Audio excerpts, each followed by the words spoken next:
Boa tarde a todos e todas. Uma satisfação estar podendo moderar esse painel aqui com pessoas tão ilustres e amigos tão de longa data e que se representam muito bem o setor de saneamento no Brasil hoje, né?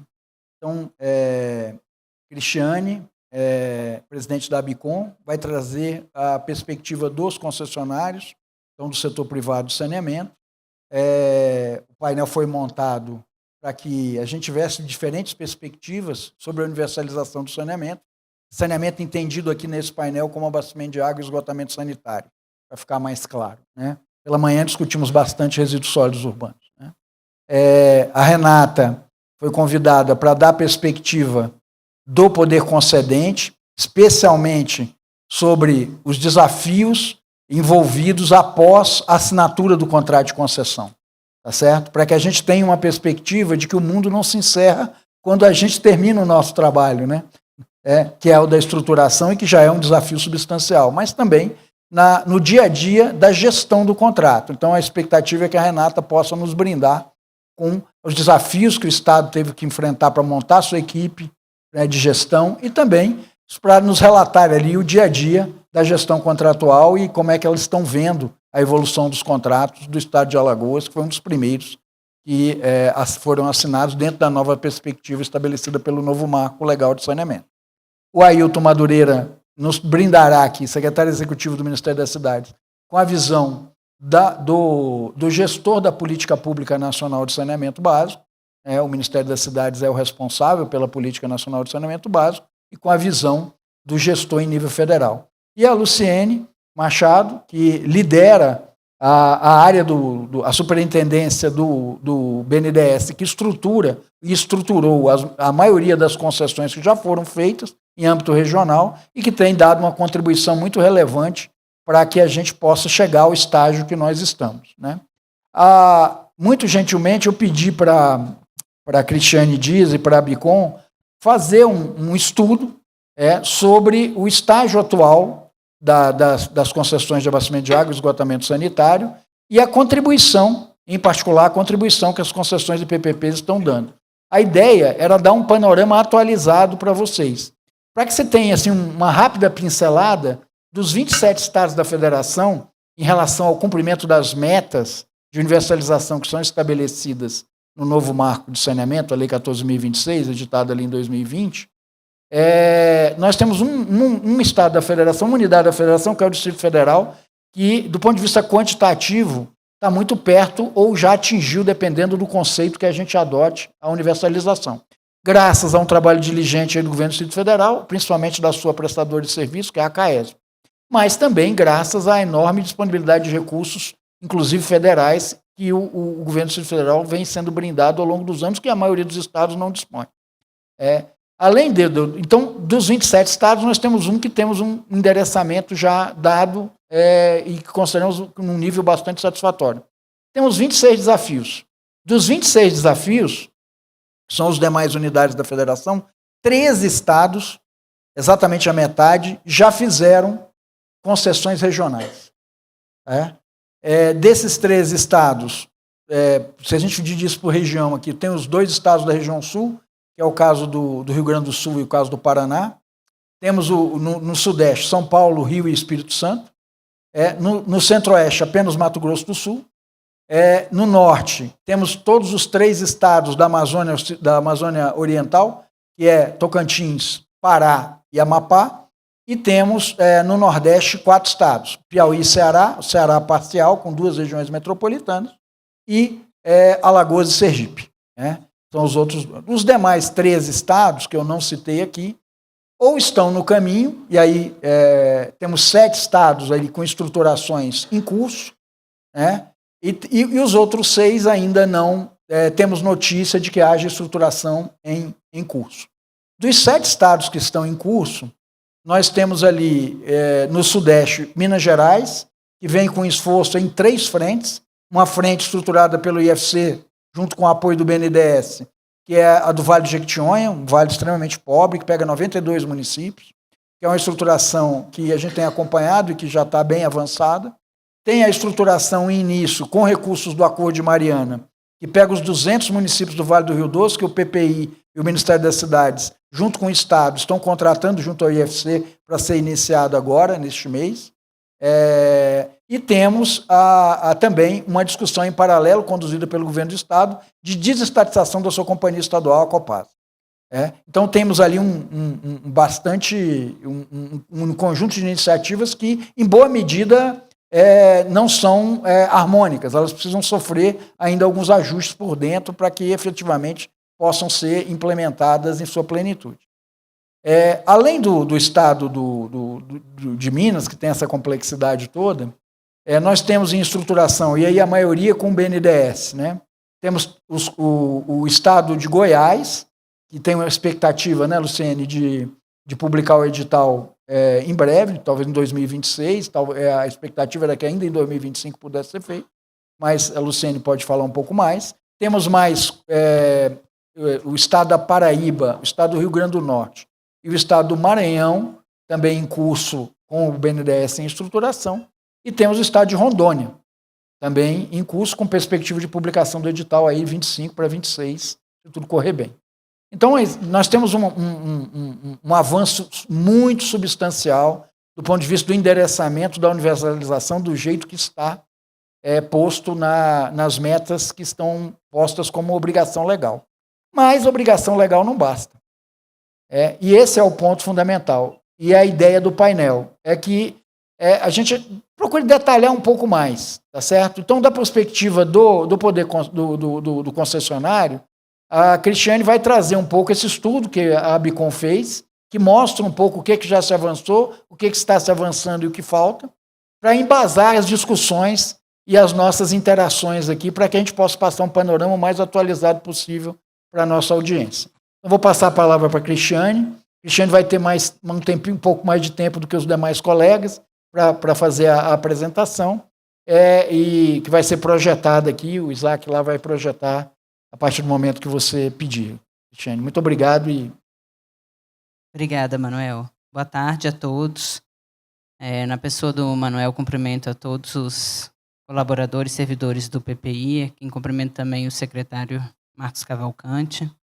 Cumprimento aos colegas aqui de mesa, Ailton, Renata, Luciene, um prazer estar com vocês.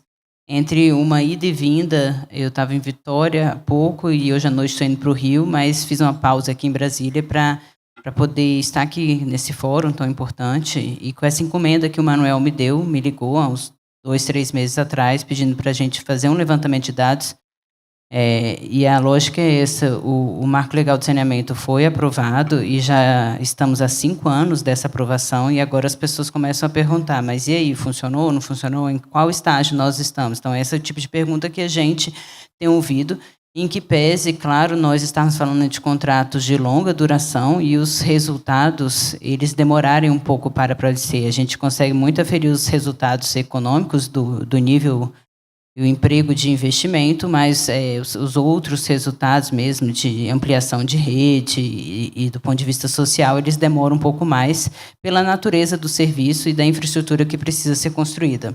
Mas, de toda sorte, eu fiquei muito feliz com essa encomenda do Manuel, porque a gente começa, estava comentando há pouco, a gente começa a puxar um dado e depois a gente já quer desenvolver mais o estudo e fazer outro tipo de ligação. Então, muito brevemente aqui, eu vou trazer em apenas 5 slides um pouco do estudo que a ABICOM fez. Lembrando a vocês que a ABICOM é a associação e sindicato das concessionárias privadas de saneamento básico dos serviços públicos de água e esgoto.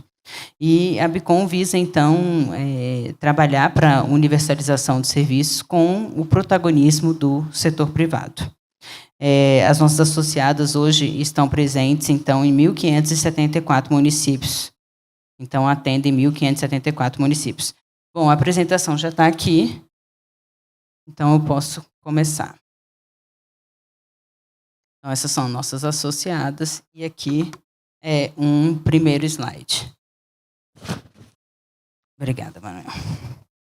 Bom, primeiramente a gente fez o seguinte recorte. Nós temos 2 formas de alcançar a universalização.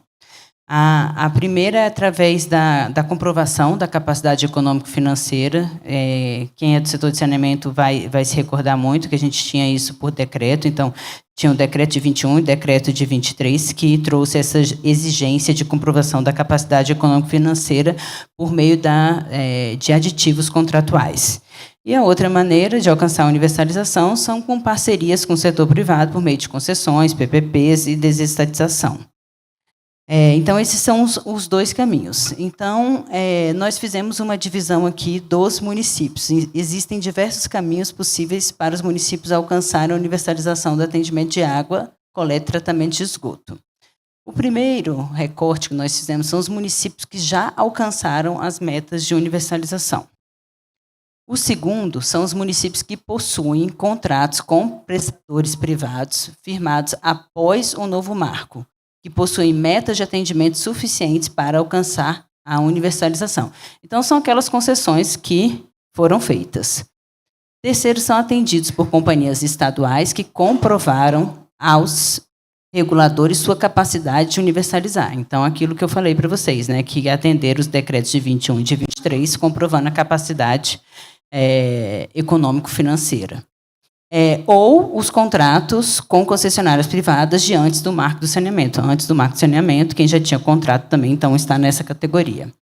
E a próxima categoria são dos municípios que não estão inseridos nos grupos anteriores, mas estão contemplados em estudos realizados pelo BNDES para concessão do PPP, ou que têm projetos que passam por consulta pública. Aqueles municípios que não estão necessariamente regionalizados, mas que, de certa forma, ficam fazendo também estruturação, entram e saem com muita facilidade do nosso radar. Então, a gente fez essa categoria aqui para que passam por consulta pública. Fizemos um recorte de terem consulta pública para a gente conseguir enxergar esses municípios. E, por fim, os municípios com prestações diretas municipais, ou que eram atendidos por companhias estaduais que não comprovaram a capacidade para universalizar. Então, a gente está chamando aqui de forma diferente esse último item desses municípios, são os municípios que a gente chama ou os abandonados, ou os municípios perdidos, ou os municípios que não aderiram ao marco do saneamento. Obrigada. Então, em resumo, nós temos 780 municípios no elemento água, tá? No componente água. 780 municípios que alcançaram as metas de atendimento de água, 3.722 municípios que nós dizemos que estão a caminho da universalização, com contratos privados, com companhias estaduais ou estudos para concessão ou PPPs. E 1.068 municípios sem contratualização de metas. E no elemento, no componente esgoto, 321 municípios alcançaram já as metas, 3.828 estão no caminho da universalização e 1.421 são chamados de municípios sem contratualização de metas. Pode passar, Manuel, por favor. Bom, então, se a gente pegar ali no final do último slide, nós vamos identificar aqui que 1.068 municípios que não aderiram ao novo marco. Então, 12% da população concentrada nesses municípios, 12% da população está concentrada nos municípios que não aderiram ao marco legal do saneamento, o que equivale a 26,6 milhões de brasileiros. Isso para a água. E para esgoto, nós temos o percentual de 15% da população está nos municípios que não aderiram, que ainda não conseguiram, não estão no caminho para o elemento esgoto, correspondendo ao equivalente a 34,8 milhões de brasileiros. E aqui a gente fez também um recorte por região para vocês conseguirem enxergar, né? A população da região e municípios que já universalizaram atendimento de água. Então, aqui, a população dos municípios que já universalizaram, a população dos municípios que estão no caminho, que foi o recorte que nós fizemos, e a população dos municípios que ainda não estão no caminho, que são chamados municípios perdidos. Aqui, no elemento água, a gente observa aqui, quem já está universalizado, a população está mais presente aqui nos municípios da região sul. Ali, nos municípios que estão no caminho, estão mais concentradas no Nordeste. E a população nos municípios que não têm contratos, mais na região norte. Pode passar. E aqui a referência com relação a esgoto da população presente nos municípios que já universalizaram, que estão no caminho e que ainda nós não temos informações, não estão no caminho, não tem metas contratualizadas. Então, a gente vai variando. Ali, se vocês lembrarem, por exemplo, nos que estavam universalizados, a gente tinha aqui uma população mais concentrada na região sul. Aqui, no elemento esgoto, a gente já vê na região sudeste. Então, ela muda um pouco. E a gente fez questão de separar água e esgoto, porque não necessariamente o mesmo contrato ele atende os dois componentes. Pode passar. Mas, em linhas gerais, para dar oportunidade de meus colegas poderem falar também, Manuel não brigar comigo, eu queria só deixar um recado final e por que esse estudo é importante. É importante para a gente ir acompanhando essa evolução do marco legal, junto com outros elementos, outros instrumentos que também são muito importantes para o avanço dessa agenda, como, por exemplo, a segurança jurídica e regulatória que nós temos que ter. A ANA vem fazendo as normas de referência, que é a Agência Nacional de Água e Saneamento Básico, então, melhorando aí o ambiente de negócios e o ambiente regulatório para que a gente possa avançar. A qualidade de dados e repartição de risco, a gente vê toda hora no jornal, né? Às vezes, alguma discussão que gera reequilíbrios econômico-financeiros muito comuns, os reequilíbrios na área de infraestrutura. No setor de saneamento, isso não é diferente, especialmente porque os dados são autodeclarados e especialmente porque toda a infraestrutura também está enterrada, então a gente não tem como saber com precisão o que tem ali. Então, é um processo de amadurecimento, esses gatilhos que tem que ter nos contratos para que os reequilíbrios sejam feitos. Os insumos prioritários e mão de obra é outro ponto de atenção para o desenvolvimento da agenda, porque a gente sabe que a gente tem que construir de infraestrutura para universalizar é muito grande e temos que nos antecipar no que diz respeito aos insumos necessários e também à mão de obra, para que a gente não tenha certos gargalos. E, por fim, a gente está recém-voltado, acabamos de retornar da COP, não poderia deixar de dizer a questão das mudanças climáticas. E eu estive na COP e fui levar justamente a agenda de que a maior contribuição que o setor de saneamento pode dar para a adaptação climática é o próprio desenvolvimento do setor, é a própria expansão da rede de abastecimento e rede de esgotamento sanitário. Então, assim a gente consegue trabalhar mais a despoluição dos nossos rios e a disponibilidade hídrica. Então, esse era o recado que eu vim deixar hoje para vocês e fico à disposição. Obrigada, Manuel. Obrigada aos demais.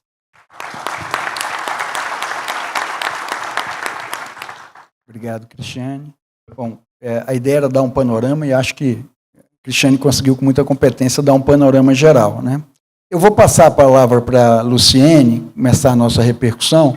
A Luciene vai falar da perspectiva do estruturador, que é o trabalho que a Luciene faz no dia a dia, junto com toda a equipe do BNDES, e que tem uma pertinência enorme, porque iniciou esse processo muito antes do marco, né, Luciene? A gente gosta sempre de colocar, o marco foi muito importante para acelerar um processo que já vinha sendo concebido, já vinha sendo formatado, já vinha sendo testado, tanto é que houve concessões regionais antes mesmo do marco, tá certo?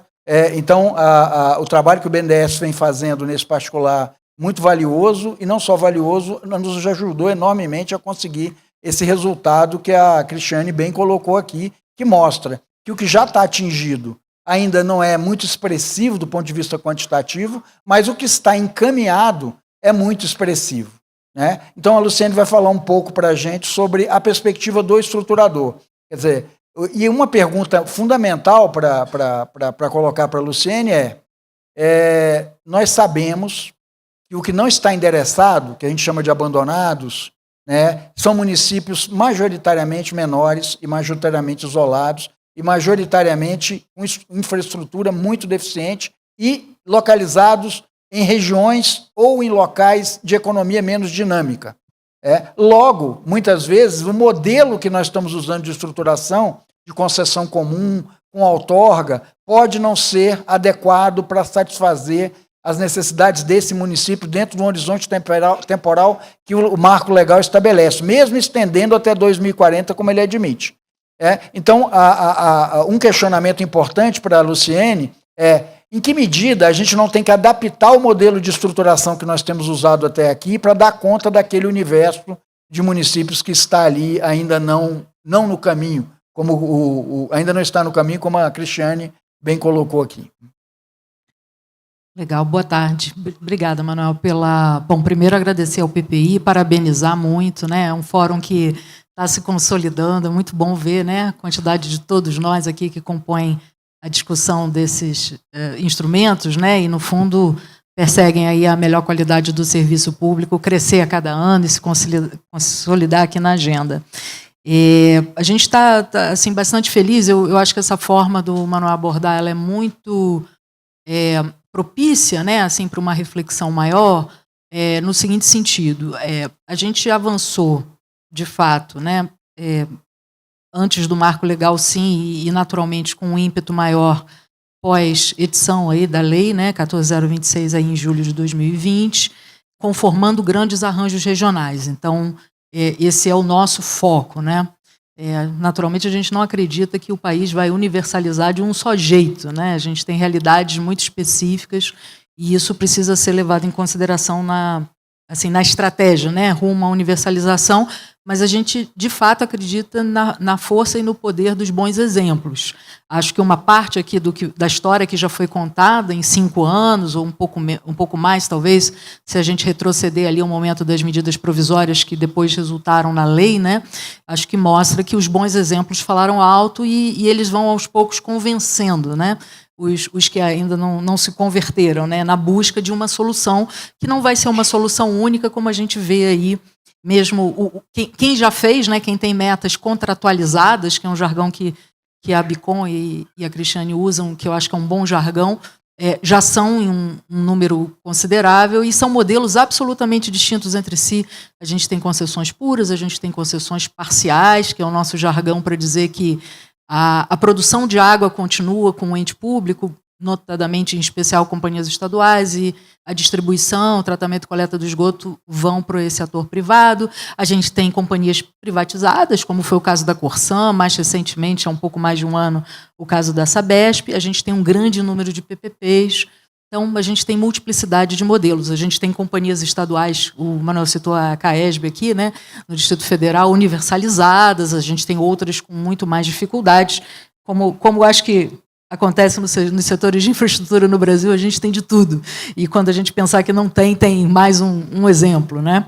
Então, para nós, como estamos aqui no final, já talvez de um segundo ciclo de grandes projetos regionalizados, acho que se colocam essas questões, né? Quem vai ficar de fora e qual é o modelo, né? Que modelos a gente precisa exercitar ou que elementos a gente precisa trazer para dentro da modelagem para poder acelerar a universalização nesses que ficaram de fora. Eu tenho muita dificuldade de falar abandonados, acho difícil, né, falar assim para o ente público abandonado, mas compreendo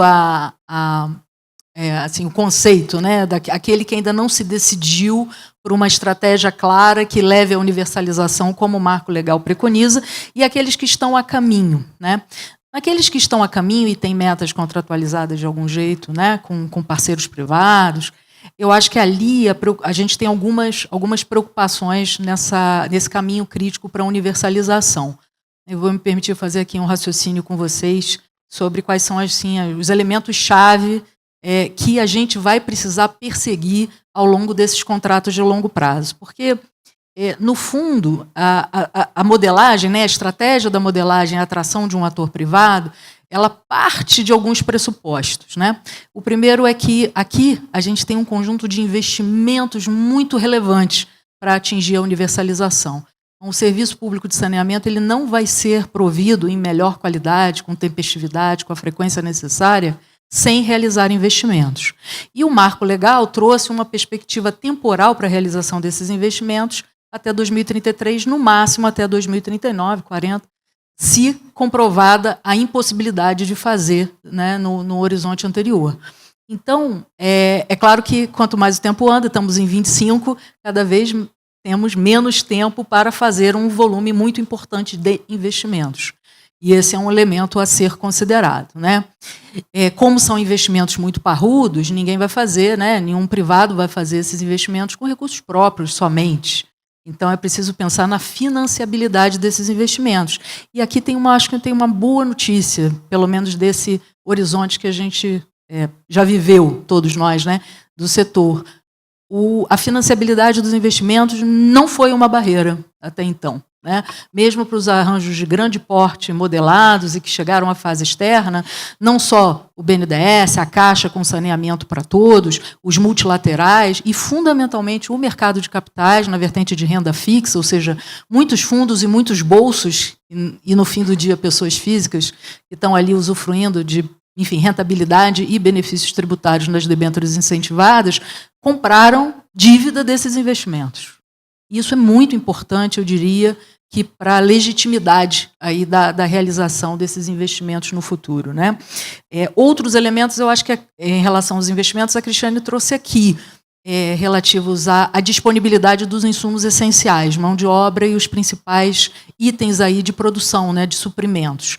Mas isso eu devo, claro que eu concordo totalmente com a necessidade de antecipar a visualização das curvas de oferta e demanda para os insumos críticos, mas dizer que nos últimos 5 anos esse tipo de gargalo nós não vivemos. Tá?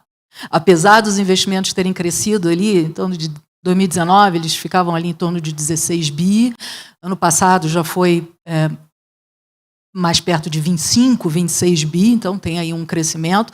Este gargalo a gente não tocou. Tá?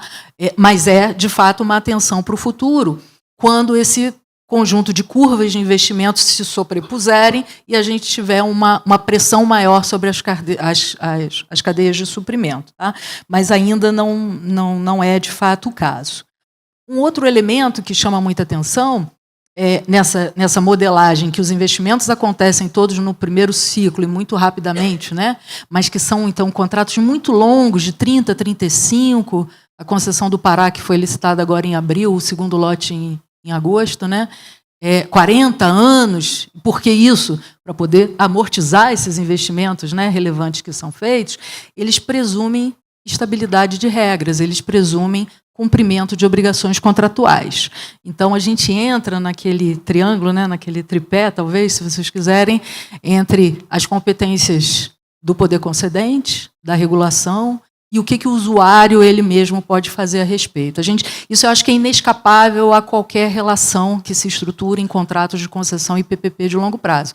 A gente não pode subestimar a importância de manter esse tripé equacionado. E no nosso país, naturalmente, com a multiplicidade de agências reguladoras, com um conjunto, né, de conhecimentos anteriores e de competências ainda em desenvolvimento, eu diria que a regulação é um elemento que precisa ser ainda muito trabalhado. Tá?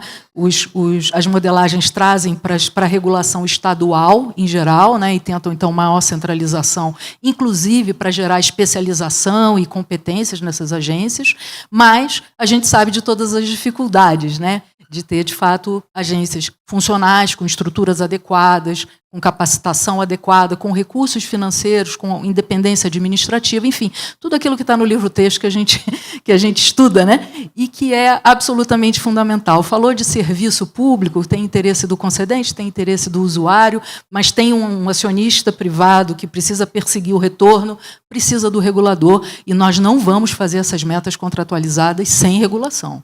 Não vamos. Isso tiremos da cabeça. Né? É difícil, então, quais são as etapas para a gente adquirir esse conjunto de atributos aí tão relevantes para nos aproximar? Né? Eu queria falar sobre a estabilidade de regras, também sobre um outro prisma, 2 prismas para terminar aqui. Um é o óbvio, capacidade de pagamento do usuário. Né? A maior parte desses modelos está assentada, em grande medida, em tarifas. Então, tem lá uma projeção tarifária, tem lá uma premissa de não reajuste real, mas tem a premissa de um reajuste por IPCA, agora, né, regido por uma norma da ANA, que estabelece esse como indexador adequado para fazer isso, então esses reajustes precisam ser considerados. Desde o final do ano passado, o país tem uma lei federal sobre tarifa social, o que representou para muitas realidades uma mudança bastante grande de paradigma, e ela é um elemento novo, externo, que precisa ser considerado, né, nos modelos e objeto de algum reequilíbrio, sim. Tá? Aliás, o reequilíbrio, também gostei muito como a Cristiane tratou, assim, acho que não é desmerecer ou subestimar a importância da concessão de um reequilíbrio, mas a gente vai precisar naturalizar, tá? Não só no saneamento, como em outros setores. Então, ao invés da gente ficar tentando mapear tudo o que pode acontecer em 35 e 40 anos, a gente precisa ter um arcabouço sólido, mas a gente não vai se livrar de, ocorrida a situação, se cercar, né, dos atores necessários e da expertise técnica do verificador independente, do certificador independente, e tomar decisões. Se a gente acha que a gente vai avançar em qualquer segmento em concessões e PPP sem isso, acho que também a gente está muito ingênuo, né?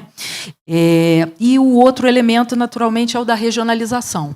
O Marco ele trouxe assim, de forma implícita, mas muito fortemente, a ideia da regionalização como um subsídio cruzado que leva à modicidade tarifária, né? Ou seja, você tem uma possível um subsídio cruzado que vem entre classes de consumidores e entre municípios. E aí, nos grandes blocos, você teria a presunção de uma tarifa mais módica em razão de estar considerando esse arranjo. Pois bem, isso é verdade, mas esses blocos, essas micro-regiões, essas unidades regionais, a premissa implícita é que, no momento da gestão contratual, elas também vão funcionar organicamente, como colegiados, que os municípios ali representados e o Estado ali representado, que tem um poder de voto e que auferir uma parte da outorga, se foi uma concessão por outorga, continue tão zeloso durante os 35 anos quanto foi antes, né? No momento de conceber o modelo. E, naturalmente, vocês podem imaginar que a gente também vive uma realidade muito heterogênea no país. Por fim, para atender aí também a pergunta do Manuel, o que a gente faz com esses municípios, né? A gente reconhece que a concessão pura ela não vai ser, né, como nenhum outro modelo, provavelmente uma solução universal, e os municípios que ainda não tiveram, né, essa abordagem, provavelmente são aqueles que vão ter muito mais dificuldade de atração de um ator privado, ou seja, possivelmente a gente está falando de modelagens, né, sem excedente, sem outorga, ao contrário, que vão depender de aporte público para se viabilizar, né? Isso é um problema das nossas conversas com os investidores, né, de forma geral, não parece. Se esse aporte for bem calibrado, se ele acontecer na partida, ou seja, se essa reserva de valor estiver disponível ao privado, e, claro, que tendo, né, boa quantificação disso, com menos exposição a risco, naturalmente, por parte desse privado ao orçamento público. Então, situações de pagamentos de contraprestação, né, que residem exclusivamente no orçamento público, acho que é bastante compreensível que vão enfrentar mais dificuldades. Condições técnicas de fazer essa modelagem, eu acho que todos temos. Acho que temos aí, o Manuel sabe bem, porque trabalha nessa direção, é a necessidade de construir politicamente essa necessidade, né? E porque ela vai se tornar evidente. Aos poucos, conforme aquela categorização que a Cristiane mostrou, né, mais municípios ou mais estados estão indo, né, dos que não pensaram para os que já estão no caminho o que sobra, certamente, é quem enfrenta mais dificuldades e vai precisar desses mecanismos para se viabilizar. Acho que vou ficar por aqui, Manuel. Acho que é isso aí. Obrigado, Luciene. Muito boa fala. Como sempre. Como sempre, né, Luciene? Bom, são várias provocações, o assunto é muito vasto, né? Até para fazer o gancho aqui com a Renata, a própria Luciene já introduziu a questão da importância da gestão contratual, da regulação. Então, a gente convidou a Renata muito para ela dar o depoimento de como foi o dia a dia depois da assinatura do contrato, lá, como está sendo, né? Perfeito. E como é que o estado de Alagoas, que é um estado pobre, localizado na região nordeste do país, que tinha um desafio de universalização enorme, foi um dos primeiros a aceitar o desafio de mudar o formato de contratualização para enfrentar o problema. Como é que está sendo essa experiência ou essa aventura, como a gente costuma falar aqui? Obrigada, Manuel. Queria, em seu nome, primeiramente, parabenizar o PPI por esse encontro e deixar aqui também uma provocação que eu até já conversei isso com Luciene, que a necessidade que eu estou vendo de termos fóruns para discussão específica do pós-estruturação. Hoje, eu vejo que o Brasil está muito avançado, com nível de maturidade muito grande na estruturação de projetos, que são diversos, dependendo do gosto do freguês, mas temos poucas discussões e fóruns de discussões com relação ao pós, que é o que eu vou tentar passar um pouquinho aqui para vocês. Então, já deixo essa provocação para o PPI, sei que vocês trabalham muito mais na questão da estruturação, mas assim, é extremamente necessário esse fórum para que tenha essa troca de angústias, talvez, para que a gente faça com que o próximo erre menos, bata menos a cabeça. Então, dito isso, queria cumprimentar meus colegas de painel, Hamilton, Luciene, uma amiga de tanto tempo, Cristiane, e queria começar a minha fala com 3 afirmações. Tá? A primeira, e aí é uma afirmação específica do Estado de Alagoas, é que, para nós, gestão de contrato, especificamente dos contratos de concessão de saneamento, é a prestação de serviço na ponta da população. Isso parece uma coisa óbvia, mas eu já participei de alguns fóruns, hoje é um pouco menos, mas já participei de alguns fóruns, principalmente na época da estruturação dos blocos, que muitas vezes a discussão fica a discussão do contrato em si mesmo, e a gente esquece que tem um objetivo aquilo ali, que é a prestação de serviços para o cidadão. E as outras 2 afirmações, a primeira saneamento é, acima de tudo, uma questão fiscal. E eu não estou dizendo aqui isso só porque eu sou secretária de Fazenda, mas também por conta de algumas experiências, inclusive fora do país, de diálogo, de que, no final das contas, para você atender a prestação de serviço ao cidadão, passa pela questão fiscal. Então, se não for bem desenhado, se o Tesouro não estiver participando, às vezes uma modelagem ela não leva em consideração passivos ou caminhos que vai levar numa bomba fiscal no Estado, que vai resultar numa você não conseguir cumprir aquele contrato, que você vai contra o propósito. E a terceira afirmação é que você assinou o contrato, você pode ter certeza que você tem um reequilíbrio. Isso é 100% de chance de acontecer. E isso não é também no Brasil. Isso é experiência mundial. E por que isso? Porque a gente não tem todas as informações no momento da modelagem. E por mais que você busque trazer o máximo de informação possível, tem alguma informação que você nem imagina que vai fazer a diferença. E eu vou dar um exemplo, já que eu vim aqui para dar um depoimento. Nós temos o Bloco B lá em Alagoas, nós temos hoje 80 cidades concedidas, uma que eu digo que é o Bloco do Eu Sozinho, e 21 cidades que estão aí habilitadas para a estruturação do Bloco D. Nós também estamos com a reestruturação para os que ficaram para trás. Então, a gente tem o Sertão de Alagoas, ele teve um programa, ainda tem um programa federal de cisterna, que é extremamente importante. Só que, quando você vai fazer a modelagem do bloco, você não leva em consideração isso. Então, você faz lá uma conta de demanda de água, principalmente no inverno, de X metros cúbicos por habitação. Só que as pessoas guardam água.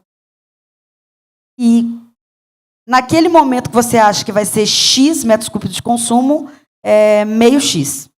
E isso não tem jeito de você prever. Isso é na prática. Então, esse é um dos exemplos que eu digo que você entrou, você pode contar com reequilíbrio. E é natural. Uma coisa é projetar, outra coisa é viver a vida real. Lá em Alagoas, nós tivemos, na verdade, a gente ainda está enfrentando diversas frentes para que a gente consiga cumprir com o saneamento, né? Com a universalização do saneamento. Nós temos hoje, para dar um exemplo para vocês, a questão fiscal mais uma vez, o presidente da Casal está aí, o Neto, meu companheiro desde 2016 nesse projeto de saneamento. A Casal, entre 2005 e 2015, ela investiu 150 milhões. Se a gente atualizar para hoje, dá, sei lá, 300 milhões, não fiz essa conta. Só a BRK, no bloco A, que é a região metropolitana, investiu 900 milhões em menos de 5 anos. Se você somar as 3 concessionárias, a gente chega a 1,5 bi. Nós, este ano, já vamos universalizar 5 cidades, água e esgoto, sendo uma delas Barra de São Miguel, que é um balneáriozinho. Quem não conhece, já convido para conhecer, que tem 10 mil habitantes, mas no verão chega a 120. Então, o problema de água, com certeza, ao longo dos anos, foi um grande problema. E agora, no final do ano, agora em dezembro, a gente vai estar universalizando água e esgoto. Até 27, a gente vai chegar a mais de 30 cidades.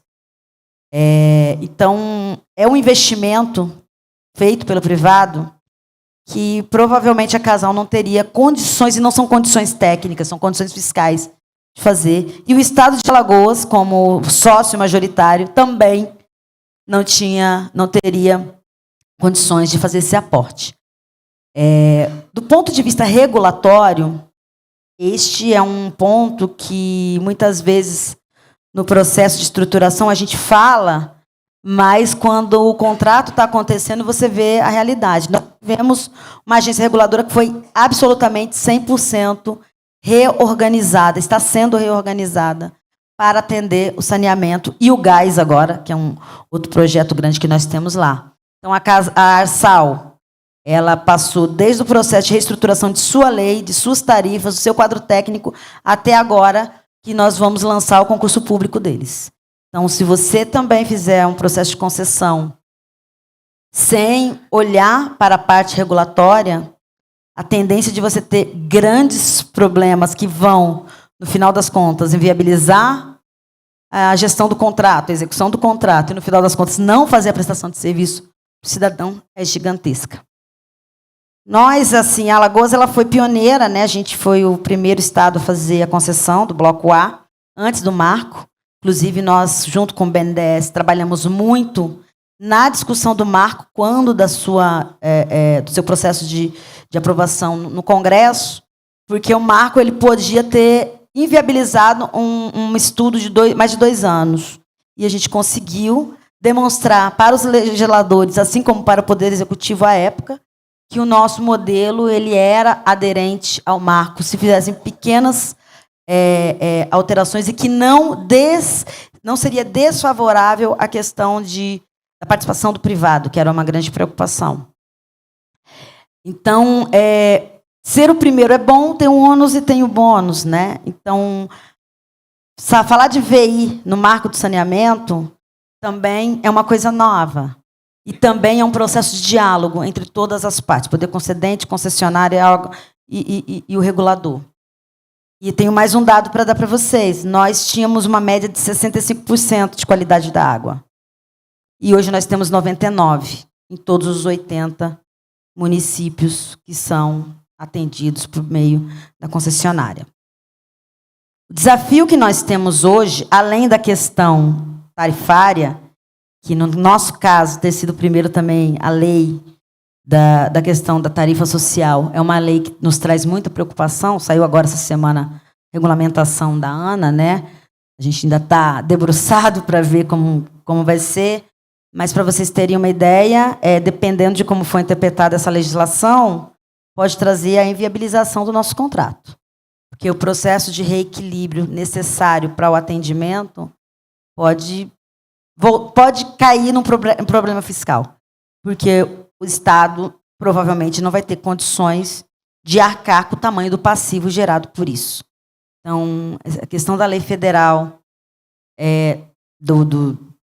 da tarifa social, ela tem que ser muito bem vista para os próximos blocos, mas ela tem que ser muito bem vista também para os contratos que já foram assinados. Rio de Janeiro, imagino, confusão também, já morei muitos anos no Rio, que isso traga. E aí não é que eu sou contra a lei.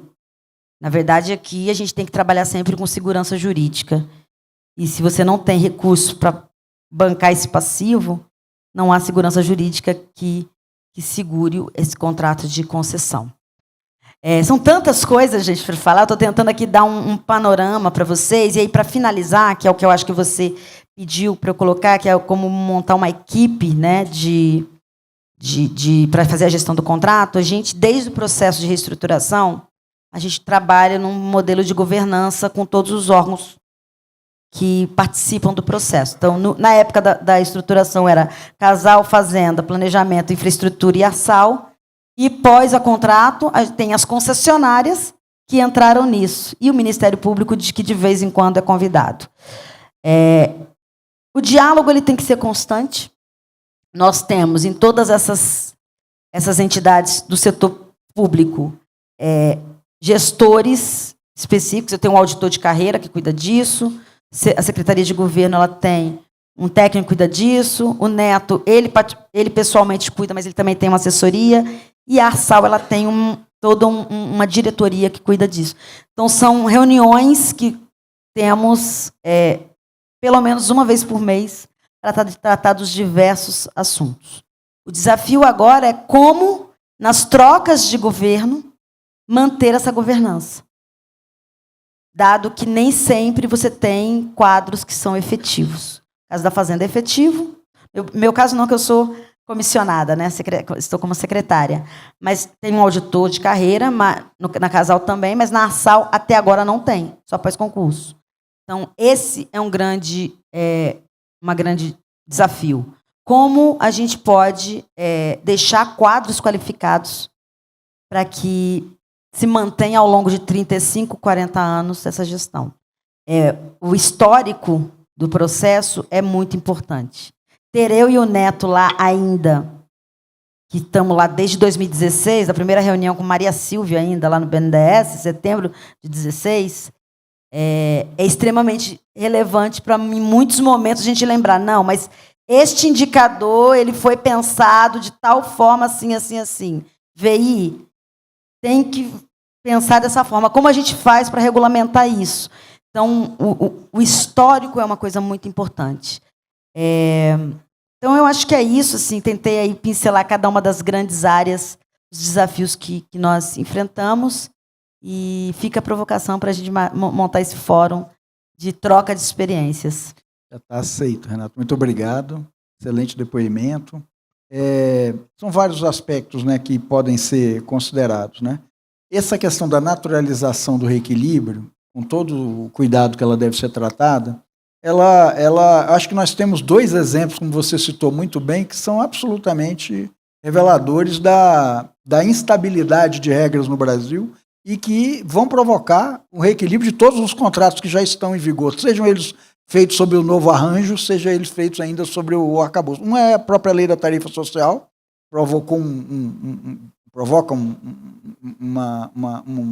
realinhamento de dentro da matriz tarifária que muitas vezes não é possível de suportar sequer com o subsídio cruzado interno ali entre as unidades de consumo com padrões de consumo mais altos. E o outro é a questão da reforma tributária, que não foi tocado aqui, mas que também, no caso do saneamento, que não mereceu o tratamento diferenciado específico dado a alguns outros setores, certamente vai provocar um impacto tarifário de partida que não estava previsto e que provocará certamente um realinhamento e um reequilíbrio. Num contexto como esse, em que nós estamos tentando recuperar aí um século de mazelas no setor, num período relativamente curto, e quando a gente olha para o setor de saneamento fora e as concessões de saneamento fora, até pouco tempo atrás me deparei com um estudo feito pelo Banco Mundial, alguns anos atrás, que mostra que o setor de saneamento é aquele que demanda mais equilíbrio. acho que 75%, se não me falha a memória, dos contratos de saneamento são reequilibrados pelo menos uma vez ao longo da sua vida útil contratual. E é o setor em que mais se demanda equilíbrio. E a segunda é o tempo. É também o tempo, aquele em que os reequilíbrios começam mais cedo, em torno de 2 anos, a partir da assinatura do contrato. Então, mostra que não é só uma questão nossa, local, é uma questão da própria dinâmica da sociedade, dinâmica do próprio serviço, tá certo? E que a gente vai ter que naturalizar de alguma maneira. Eu deixei o Ailton por último, vou passar a palavra para ele, Ailton, e para ele dar um depoimento também da perspectiva seguinte, eu sempre converso com o Ailton e falo assim, olha, a gente precisa alterar a forma de trabalhar do Ministério das Cidades, tá certo? Porque nós estamos fazendo concessões em grande escala, sejam elas regionais, como preconiza o novo marco, sejam os municípios individualmente, sejam através de consórcios, as mais diversas formas, como Luciano bem colocou, a realidade brasileira, para comportar a realidade brasileira, que é muito diversa. Mas nós demandamos, criamos uma enorme demanda por assistência técnica, pós-contrato, que hoje a gente ainda não está preparado para dar. Temos essa demanda de investimentos nos municípios, aspas, abandonados, tá certo? Que estão ficando para trás e que a gente não quer deixá-los abandonados, que precisamos tratar e que certamente o modelo de estruturação que nós estamos adotando hoje, concessão comum com outorga, pode não dar conta em grande medida. Ou seja, vai precisar de algum nível de concessão subsidiada pelo Estado, pelo poder concedente. E em que medida o governo federal pode ajudar nisso? Então, só esses 2 desafios, assistência técnica pós-contrato e discutir uma forma de inserção, já mereceria uma revisão da forma de trabalhar do governo federal. Então, eu passar a palavra para o Ailton com essas provocações, para ver como que o gestor federal da política pública está encarando esses novos desafios, o que, claro que, já colocando aqui, que são desafios novos e que vão precisar de um amadurecimento e que certamente ninguém tem uma resposta de pronto para dar, mas que são elementos que devem entrar na equação do realinhamento da forma de atuação do governo federal no setor. Então, Ailton, por favor. Obrigado, Manuel. Saudar todos e todas. Obrigado pelo convite, Manuel. O meu tempo aqui acabou, Manuel? Vocês não estão vendo aqui, mas o Manuel botou 0 minuto para eu falar. Vou seguir o seu script, Manuel. Falar rapidinho. Mas primeiro, lembrar uma história. Eu e o Manuel, a gente trabalhou junto no Ministério do Planejamento. Eu fiquei lembrando com a Luciane falando, a gente discutia muito reequilíbrio econômico-financeiro de aeroportos e rodovias. Ainda bem que a gente evoluiu. O Leito vai lembrar disso. Eu recebi um ofício do Ministério Público, na época, 2016, falando, não faça reequilíbrio em rodovia. Foi isso que ele fazia naquela época. Era outro ambiente, né? Era um ambiente que estava todo mundo tenso com os contratos, mas me lembro bem da gente ter feito reunião de reequilíbrio de rodovia com todo mundo, assim, não faça. Se fizer, eu vou abrir um processo contra você sobre isso. Mas evoluímos, né? Estamos em 2025 e estamos aprendendo a fazer reequilíbrio. A gente tem que aprender a ajustar os contratos. Deve ser mais natural. Em outros setores sempre foi natural. Vejo os colegas do setor elétrico aqui, que sempre foi natural os reequilíbrios. Nem chama reequilíbrio, né? O que a distribuidora faz nem é reequilíbrio, é na natureza. Toda hora tem um bairro surgindo, uma necessidade de investimento surgindo e você tem que adaptar. Manuel, tentando te responder. O Ministério das Cidades tem mudado. Esse ano a gente mudou a forma de fazer crédito para água e esgoto, só para pegar o tema do painel. Temos feito crédito no modelo contínuo, temos aumentado recursos de FGTS para saneamento. Aproveito para lembrar a todos que o Ministério das Cidades hoje, por meio do FGTS, tem emprestado para saneamento, água, esgoto, resíduo, a taxas muito boas, muito longe da Selic. A gente empresta por 20 anos, 8% ao ano, 4 anos de carência, e a gente tem aumentado o recurso para saneamento, temos simplificado, é contínuo, não é mais seleção, processo contínuo, e a gente tem hoje, Manuel, a gente estava executando 2 bi, esse ano eu acho que a gente vai fazer 5, e o orçamento de 2026 a gente pediu, e foi aprovado pelo Conselho do FGTS, 8 bilhões de reais. Então a gente tem aumentado a destinação, tenho dito até para o setor de habitação que saneamento vai crescer, a captação do FGTS, eu espero que ele cresça. Então a gente tem ofertado mais recurso, e eu acho que o FGTS tem muito apetite, Ministério das Cidades, para financiar saneamento. Eu acho também que nós vamos ter que mudar a forma de atuar, isso que você está provocando, Manuel. Era comum do Ministério das Cidades fazer seleções de recurso a fundo perdido para estados e municípios, era essa a natureza, transferência de recurso, contrato de repasse, enfim. O setor tem ficado mais privado, tem se tornado cada vez mais privado, nós vamos ter que mudar a forma de atuar, eu acredito que é um debate importante para 26, 27. Também pegando carona no setor elétrico que está aqui, eu acho que o Luz para Todos é um pouco a inspiração, não naquela forma ali de captar recursos, mas na forma de repasse. Acho que a gente tem que fazer aporte, eu particularmente acho, para ajudar na universalização, para a gente chegar nas metas, para antecipar a meta, então vamos ter que atuar de forma diferente. Aproveito e pego uma carona para a água rural. Também advogo que as outorgas deveriam ser destinadas para o setor. Eu acho que a arrecadação de outorga é grande, deveria ser guardado, os entes têm autonomia, mas os entes deveriam guardar esse recurso para a universalização, um pedaço para a universalização da água rural. A gente tem selecionado para recursos do Ministério para água rural, tem faltado projeto. Não gosto de falar muito sobre falta de projeto, mas em água rural é de fato que tem poucos projetos para abastecimento de água rural. A gente vai publicar uma seleção agora, no mês de dezembro, e claramente vimos a dificuldade dos entes elaborarem projetos para água rural. Acho que guardar um pouco de outorga para a água rural seria uma boa política. Vamos publicar um decreto esse ano, estamos fechando a Casa Civil de reuso de água. Espero que a gente consiga publicar esse ano. Então, água rural, Manuel, a gente quer apoiar mais. E achamos que os estados têm que guardar um pouco desse recurso dos municípios. Decreto de reuso de água, vamos publicar esse ano. Temos aumentado o crédito para saneamento. Estamos com disponibilidade de aumentar mais o crédito. Condições muito boas, 8% ao ano, não tem igual. Procure, Caixa Econômica. Temos também, junto com a Caixa Econômica, agente operador que está aqui presente também, temos aberta a possibilidade de ter parceiros privados. Bancos privados já têm acessado o crédito via FGTS, a gente tem feito. Em mobilidade urbana foi muito bom. A gente tem feito vários empréstimos hoje com bancos privados para mobilidade urbana. Estamos fazendo também saneamento. Acho que nós temos que discutir a universalização, a forma diferente do Ministério atuar. E é isso, Manuel. O Ministério tem trabalhado em várias frentes. Acho que eu falei tudo que você queria que eu falasse. Mas conte com o Ministério. E acho que um dia importante esse painel, eu vi que são vários temas aqui, vários temas, parabenizar o PPI pela essa iniciativa e falar que o Ministério está aberto sempre para a gente dialogar um pouco mais como o Ministério vai apoiar as soluções de universalização. Obrigado, Manuel. Maravilha aí. Maravilha, muito obrigado aí pelo depoimento. Queria agradecer a cada um de vocês pelo depoimento, por compartilhar os seus aprendizados conosco.